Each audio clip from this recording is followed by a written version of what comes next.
Warahmatullahi wabarakatuh. Bismillahirrahmanirrahim. Alhamdulillahirabbil alamin. Wassalatu wassalamu ala asrofil anbiya wal mursalin sayyidina wa habibina Muhammadin wa ala alihi wa ashabihi ajma'in, amma ba'd. Pemirsa KM5 channel dimanapun Anda berada, alhamdulillah kita telah diberi nikmat sehat sehingga kita berjumpa lagi dengan saya dalam program Sahira, sajian hikmah Ramadan dalam segmen Hikayat Ulama Nusantara. Bismillahirrahmanirrahim.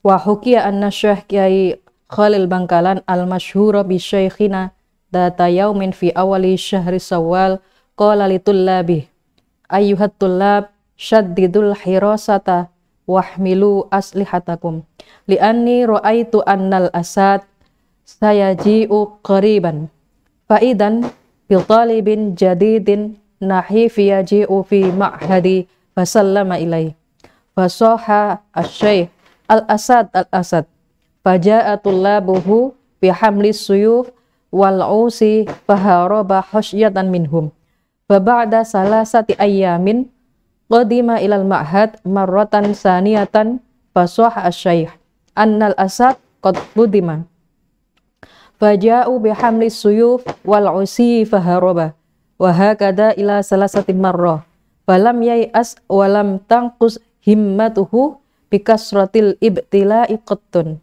falamma jannal lail dakhalal ma'had min ghairi ayyulahidatu ahadun minhum fanama fil masjid falamma asbaha ayqadahu syaikhuna wa adina lahul julus indahu fafariha wa syakara wa yusbihu dhalika talib yauman asadan syuja'an bihimmatil aliyah ala wa huwa asy-Syekh Kiai Abdul Wahab Hasbullah. Jadi ini adalah ceritanya ketika Mbah Wahab Hasbullah itu mau belajar ke Syekhona Khalil Bangkalan ya. Nah, ketika beliau itu mau datang ke pesantren Bangkalan, itu Mbah Khalil bilang kepada seluruh santrinya, "Wahai santri, tolong waspada dan hati-hati ya. Karena sebentar lagi akan ada macan yang datang ke pondok kita." Gitu. Nah, ini beliau menyampaikan pada waktu awal bulan Syawal gitu kan. Kenapa? Karena Syawal itu biasanya adalah tahun awal pelajaran baru gitu kan. Nah, kemudian akhirnya para santri itu semuanya bersiap-siap dengan melengkapi semacam senjata gitu ya. Entah senjata dari kayu atau apalah, pokoknya dia itu sudah siap-siap untuk mengantisipasi datangnya macan karena Mbah Khalil sudah bilang seperti ini. Nah, begitu kemudian hari berikutnya Mbah Khalil juga kemudian bilang kepada santri, "Tolong santri, macannya sudah datang." Nah, santri kemudian sama-sama berlari-lari gitu ya, membawa semacam senjata yang dia miliki untuk menghindari dari macan. Hari ketiga juga Mbah Khalil kemudian bilang macannya sudah ada di luar gitu. Nah, santri juga tetap kebingungan gitu. Dan mereka seperti yang semula lari-lari kemudian membawa semacam senjata yang dia bawa. Tetapi kemudian santri juga agak bengong, kok mana macannya ya? Sudah 3 kali ini Syekhona Khalil itu bilang di pondok kita ada macan, macannya sudah dekat, makanya sudah di depan dan sebagainya. Tapi kenyataannya itu belum ada macan. Gitu, macan yang sesungguhan ya. Nah, ternyata kemudian pada awal bulan Syawal tersebut itu Mbah Wahab Hasbullah datang gitu ya. Datang, ternyata sama Mbah Khalil itu tidak dipersilahkan untuk masuk terlebih dahulu ke dalam pondok. Semacam ditolak.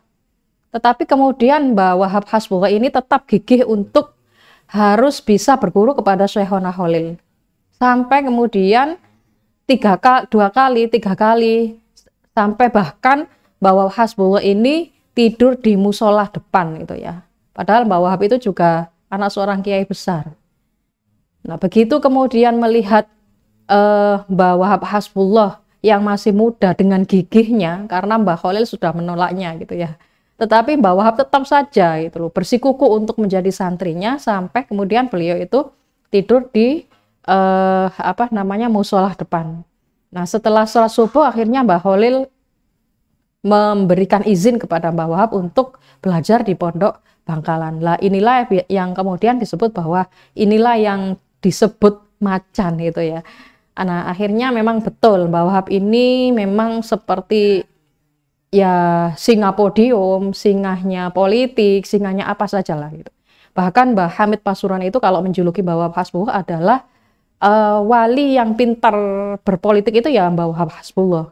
Jadi para politikus yang berkecimpung di Nahdlatul Ulama itu jika memang ingin politiknya betul-betul bermanfaat itu ya, tidak boleh lepas dari tawasul kepada Al-Mahfurlah Kiai Haji Abdul Wahab Hasbullah gitu. Nah itu terjadi di bulan Syawal ya. Ya kenapa Syawal itu kemudian kok menjadi tahun ajaran baru ya, kemungkinan pula karena memang Ramadan setelah digodok gitu untuk dilatih dirinya menjadi orang yang baik, kemudian Syawal adalah orang yang bersih. Jadi itulah bulan yang terbaik untuk mengawali sebuah pelajaran begitu kan. Jadi di samping itu karena memang Syawal itu bulan yang melebarkan ya segala apapun hak adami, terutama juga hak kita dengan Allah. Jadi kalau sudah dirinya bersih, kemudian menuntut ilmu diawali dengan sesuatu yang suci, pastilah itu adalah tempat yang sangat indah pula ditempati sebuah ilmu pengetahuan gitu kan. Jadi kalau berbicara Syawal itu juga banyak sekali tradisi-tradisi di antara kita gitu ya, tentunya ditandai dengan adanya ketupat jika ada di Pulau Jawa gitu. Meskipun sebetulnya ketupat itu tidak hanya di Pulau Jawa, di Bali pun juga ada, bahkan di Asia juga ada, tetapi Jawa itu juga selalu identik dengan kupat kalau sudah Lebaran tiba gitu ya. Kupat itu kata Sunan Kalijogo kan ngaku lepat gitu kan istilahnya itu. Yang terbuat dari janur. Janur itu jatinya nur gitu kan. Masing-masing daerah juga memiliki tradisi apa namanya ketupat itu bermacam-macam gitu. Kalau Bangil misalnya kita memiliki tradisi Rioyo Kupat gitu ya. Rioyo Kupat itu dijadikan sebuah semacam hari raya kecil yang terletak di hari ke-7 atau seminggu setelah hari raya ya, tanggal 1-nya itu. Kenapa? Karena ulama dulu itu melanjutkan puasa Nyawal 6 hari setelah tanggal 1 sehingga tanggal 7-nya itu kemudian mereka merayakan dengan namanya hari raya Kupat ya, Rioyo Kupat. Itu tidak hanya makan-makan yang lezat, tetapi mereka juga melakukan silaturahim kepada sanak famili, para guru. Juga tidak hanya itu saja, mereka juga melakukan semacam rekreasi ya. Kalau dulu Bangil itu hanya sarana transportasinya menggunakan cikar gitu. Dan identiknya rekreasinya itu adalah yang berbau banyak air gitu. Itu kata ulama-ulama Bangil ya yang pernah saya dengar kala itu. Nah, kembali lagi bahwa Mbah Khalil Bangkalan itu memang dalam menanggapi para santrinya itu bermacam-macam. Kepada Kiai Ma'ruf Kedonglo pun juga melakukannya itu dengan cara yang berbeda pula gitu ya. Kalau Mbah Wahab itu dilakukan seperti seolah-olah diumpamakan seperti macan gitu kan ya. Kalau kepada Mbah Yai Ma'ruf Kedonglo itu Mbah Khalil Bangkalan pernah menyuruh beliau itu memakan sebanyak 1 lengser untuk dihabiskan. Padahal santri yang sebelumnya itu hanya makan 1 piring gitu. Tapi Yai Ma'ruf Kedonglo ini disuruh makan 1 lengser. Iki pokoknya kudu dintekno gitu. Jadi akhirnya Yai Ma'ruf ini menghabiskan 1 lengser itu sendirian.